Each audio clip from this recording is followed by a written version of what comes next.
Esta é uma das mais antigas, históricas e também misteriosas povoações de Portugal. A vila de Sintra, encostada junto a um dos extremos do país, voltado para o Atlântico, encostada a um dos extremos da Europa, Sintra está rodeada de uma flora e de um microclima muito próprios. E desde os finais do século XVIII e ao longo de todo o século XIX vai-se alicerçar como uma povoação de referência nesse movimento cultural que é o romantismo. Aliás, as marcas românticas de Sintra vão-lhe conferir uma paisagem cultural que estão na base da sua classificação pela Unesco em 1995 como Património da Humanidade. Mas quando falamos do romantismo, quando falamos da Sintra romântica, é também incontornável falar de um poeta inglês que aqui esteve no início do século XIX. Apenas 3 dias, mas a sua influência foi de tal ordem, de tal forma perene, que ainda hoje se faz sentir a sua influência. Esse poeta foi Lord Byron.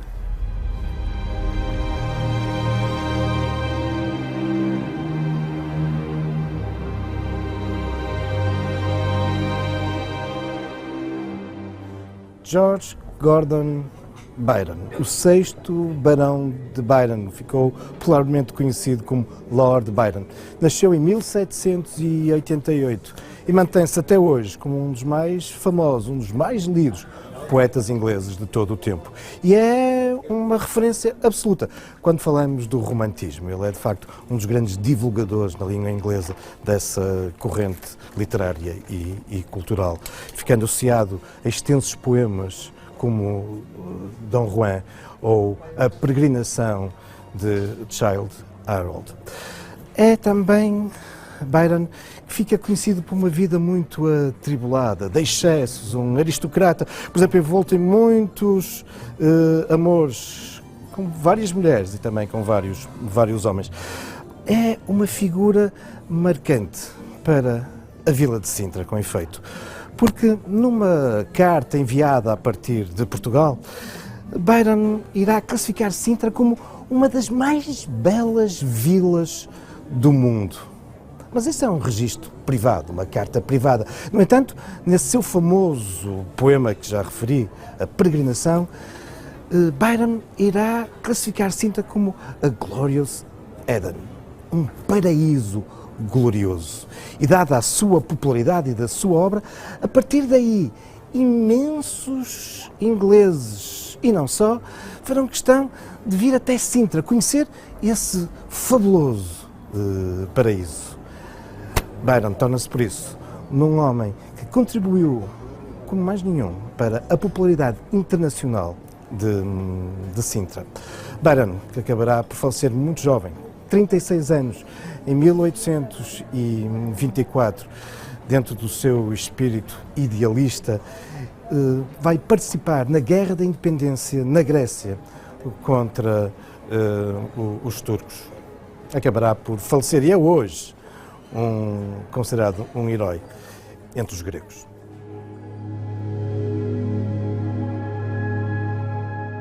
Em 1809, Byron, com 21 anos, faz uma longa viagem desde Londres até ao Médio Oriente. Vem na companhia do seu amigo John Hobhouse e por 3 criados. Uma viagem em navio que o faz aportar a Portugal e nesse mês de julho ele vai aqui permanecer durante vários dias. Aproveita para visitar vários lugares, Lisboa, Mafra, onde vai até ao famoso convento e tem uma conversa em latim com os monges. Mas vem também a Sintra. Aqui irá permanecer 3 dias e 2 noites e vai-se hospedar no Lawrence Hotel.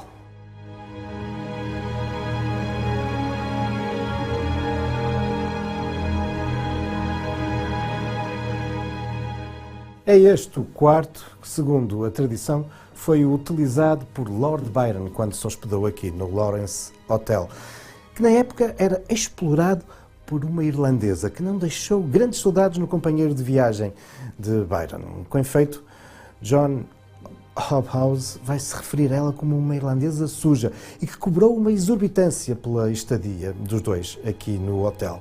No entanto, este passará a ser um espaço muito frequentado por especialmente ingleses após a publicação da Peregrinação de Childe Harold. Isto porque muitos querem vir até Sintra, repetir a mesma viagem e conhecer os mesmos lugares que Byron descreve nesse seu famoso poema. E por isso, e devido à presença dos ingleses em grande número, este passou a ser conhecido até hoje como o Hotel dos Ingleses. Um hotel onde a memória de Byron está ainda bem viva e de onde ele partiu para muitas das suas incursões pela Serra, incluindo Monserrate.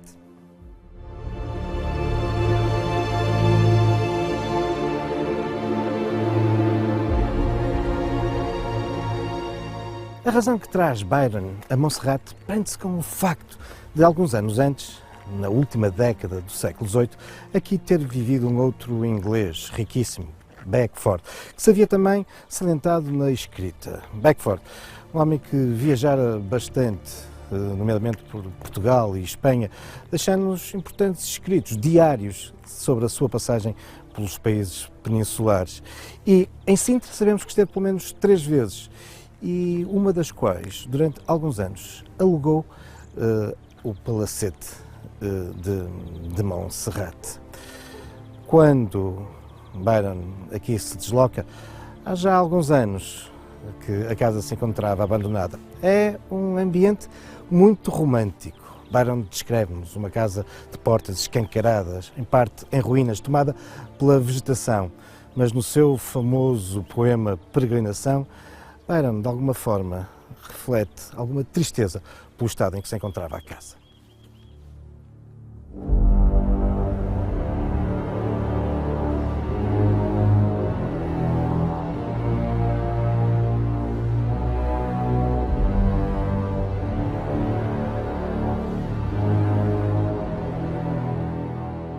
Adquiridos pelo Estado português em 1949, a Quinta e o Palácio de Monserrate fazem parte dessa paisagem cultural classificada pela Unesco como Património da Humanidade. Mas não foi esta a casa abandonada em ruínas que Byron conheceu em 1809. Esta resulta do envolvimento de um outro riquíssimo inglês, um industrial, que a partir de 1856 vai ter aqui um papel muito ativo, Francis Cook. Foi com efeito Francis Cook, que entretanto obtém o título de Visconde de Monserrate, que irá desenvolver um ambicioso e riquíssimo projeto romântico para a sua propriedade. Aqui fará nascer este palácio revivalista, claramente romântico, inspirado na arte, na arquitetura medieval e também orientalizante. A tudo isto vai-se também somar a envolvente, um jardim repleto de ruínas, de cascatas, lagos, percursos serpentiformes, um ambiente perfeitamente romântico. E por isso não admira que este conjunto, o palácio e o jardim, sejam considerados um dos expoentes máximos do romantismo no nosso país. Um ambiente que seguramente seria do agrado de Lord Byron.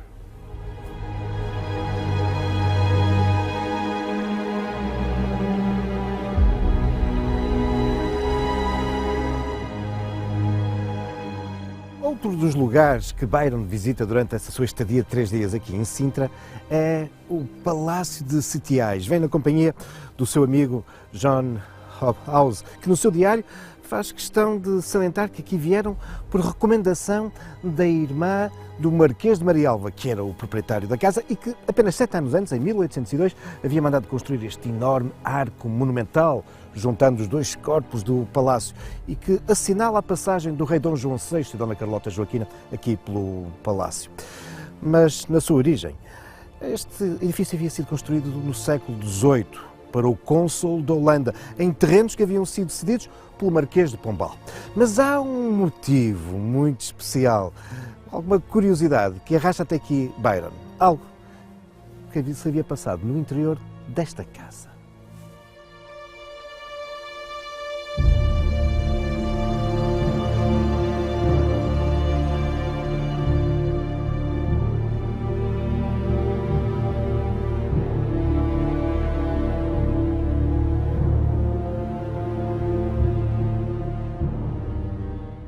curiosidade que move Byron e Hobhouse a virem ao interior aqui do Palácio de Setiais tem a ver com o facto de estarem convencidos que tinha sido aqui que, um ano antes, em 1808, tinha sido assinada uma famosa convenção, que de resto ficará conhecida como a Convenção de Sintra ou de Setiais, entre o representante do exército inglês de Wellington e um general representante do exército de Junot, das tropas napoleónicas.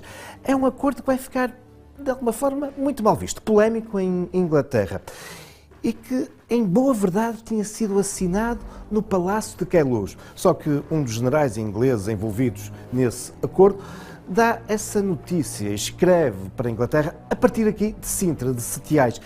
E a imprensa inglesa irá fazer confusão e ficam convencidos que essa convenção tinha sido assinada aqui. E a verdade é que, um ano depois, Byron e Hobhouse também estão com curiosidade de ver a sala onde ela foi assinada. Alguma tradição diz que ela teria sido aqui, mas não, foi mesmo em Queluz. De resto, estamos num ambiente muito neoclássico e aquilo que Byron queria mesmo conhecer era ambientes românticos. E houve um outro que foi decisivo na apreciação de Byron sobre Sintra: a pena.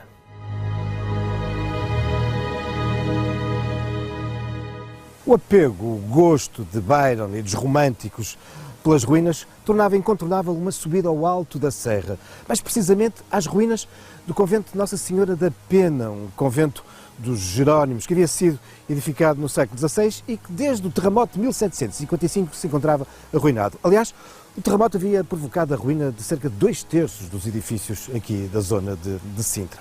Para chegar lá ao alto da serra, Byron vai alugar um burrico.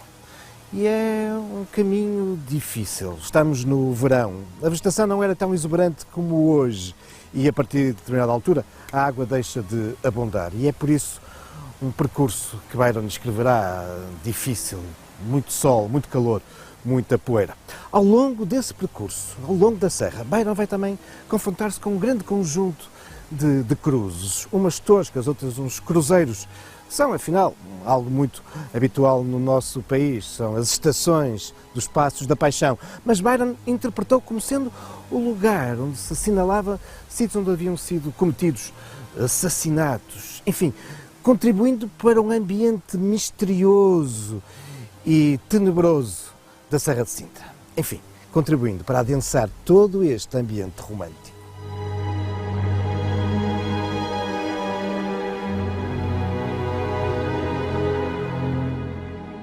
Quando hoje contemplamos o belíssimo Palácio da Pena, temos que perceber que quando Byron subiu a Serra de Sintra, ele ainda não existia. Foi só em 1839 que o rei Fernando II, o rei consorte, casado com a nossa rainha Dona Maria II, dá início à construção sobre as ruínas do convento deste magnífico, revivalista, romântico projeto e palácio. Aliás, é Fernando II que vai ser também responsável, em meados desse século XIX, por fazer com que, ao longo da Serra de Sintra, se vá desenvolver uma vegetação exótica, luxuriante, que se vai somar a uma vegetação muito mais rarefeita, mediterrânica, que até aí caracterizava a serra. Uma serra onde existia um outro convento que não passou despercebido a Byron, o convento dos Capuchos, um convento que era caracterizado pelos seus subterrâneos, pelas suas grutas forradas a cortiça, onde viviam e viverão até 1834 esses frades.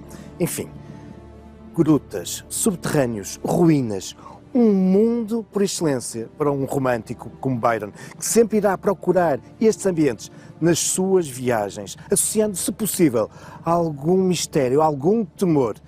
E há uma viagem muito, muito interessante, onde tudo isso estará presente.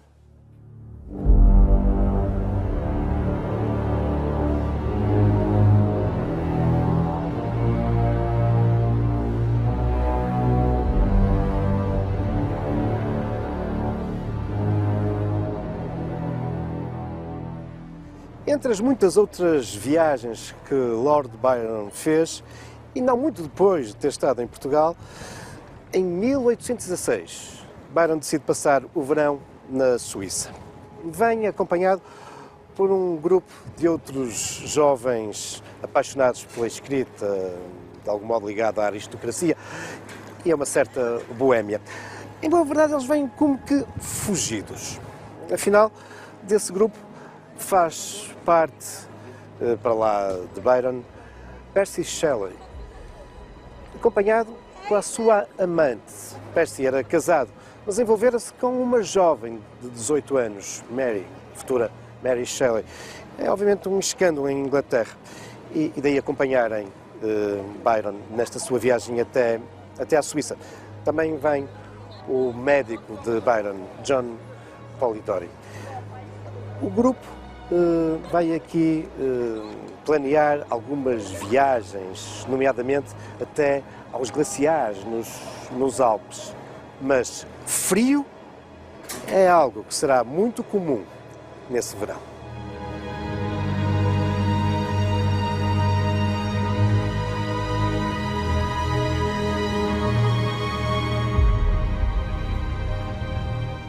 Com efeito, 1816 vinha sendo um ano verdadeiramente atípico do ponto de vista climatérico. O inverno tinha sido muito rigoroso, temperaturas muito baixas, grande pluviosidade. Aliás, tinham-se perdido grande parte das produções agrícolas. Havia carência alimentar, fome. E aqui na Suíça, as autoridades tinham que intervir para aplacar revoltas populares. Mas não era só na Suíça. Pouco por todo lado, nomeadamente na Europa, o inverno tinha sido extremamente rigoroso.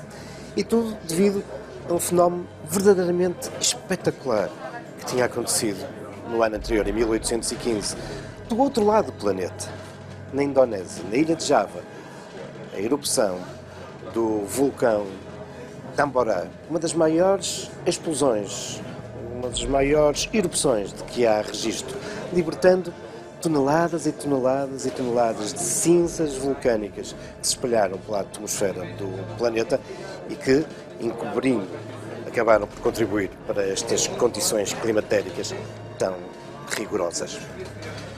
Quando Byron e os seus amigos chegam a Genebra, nesse início de verão de 1816, as temperaturas ainda raramente ultrapassavam os 12 graus e, dizem os registros, ainda não tinha nascido uma única folha nos carvalhos.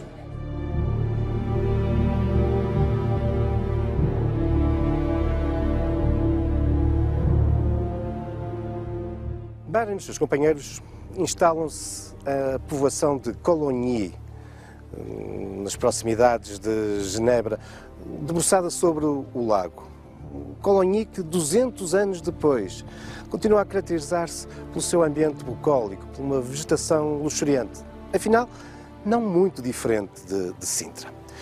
O grupo vai residir numa mansão de veraneio, a Vila Diodati, que Byron vai então alugar. E é aqui que o grupo vai passar o verão. Um verão muito condicionado por essas condições climatéricas que há pouco descrevi. No entanto, o grupo não deixará de fazer alguns dos passeios que tinha pensado, nomeadamente até Chamonix e até aos glaciares. Mas o verão, de facto, não chega.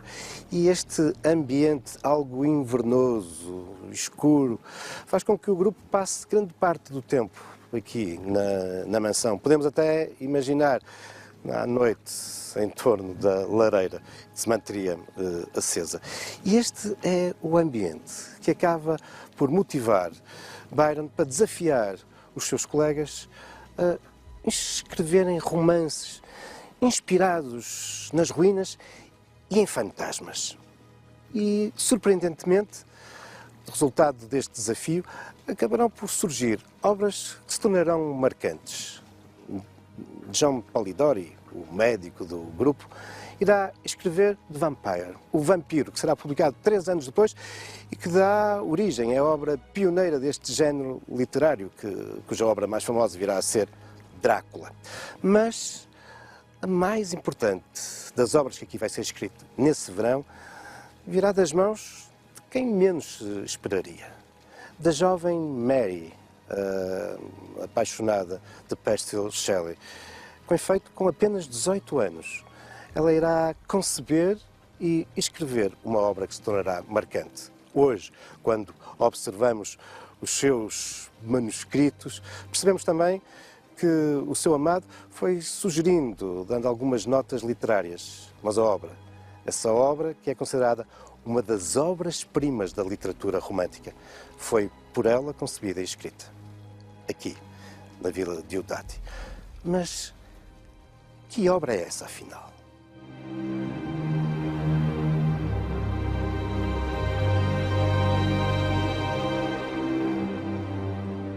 Frankenstein, isso mesmo, o famoso monstro.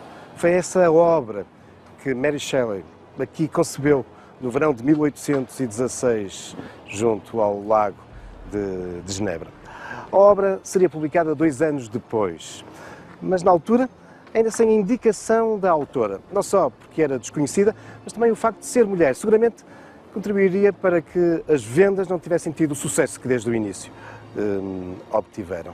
Mas Mary Shelley, mesmo nessa primeira edição, não esquece esse verão aqui em Genebra, nem Lord Byron. A Lord Byron, do autor. É esta a dedicatória que nós podemos encontrar na primeira edição de Frankenstein. Conta-nos a história de uma criatura, de um cadáver que, com base em enxertos de outros cadáveres, o Dr. Frankenstein dá vida, mas que depois rejeita. Angustiado, inadaptado, depressivo, a criatura, o monstro, passa então a perseguir o seu criador, levando mesmo à morte do irmão mais novo de Frankenstein e até da sua amada, que ele mata no dia anterior ao casamento. Uma história, uma figura que há 200 anos povoa o nosso imaginário e que deu origem a muitas outras adaptações literárias, de teatro e também cinematográficas.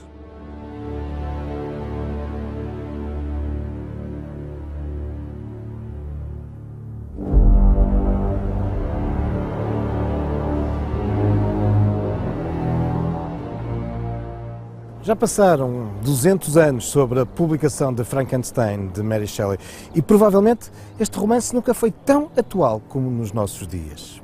Afinal, nunca, como hoje, a ciência esteve tão perto dos segredos da origem da vida.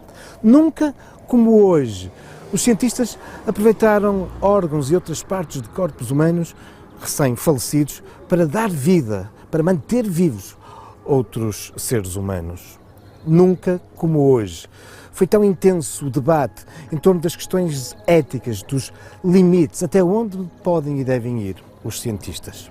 Mas Frankenstein leva-nos também para uma outra reflexão atual, mas que já era atual há 200 anos atrás, numa outra dimensão, muito mais antropológica e sociológica, em torno da origem dos monstros.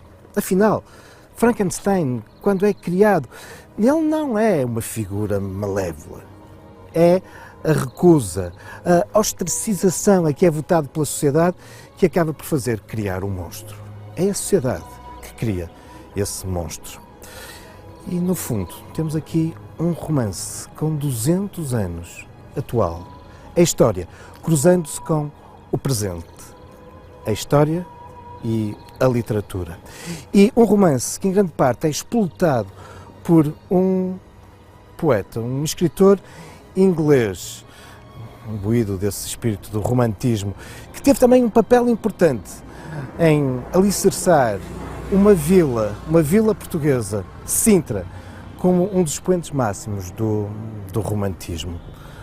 Uma vila que, no entanto, após Byron, irá prosseguir essa tendência, nomeadamente com a intervenção do rei Fernando II. Mas isso são já outros factos, também outras lendas, futuros caminhos da história.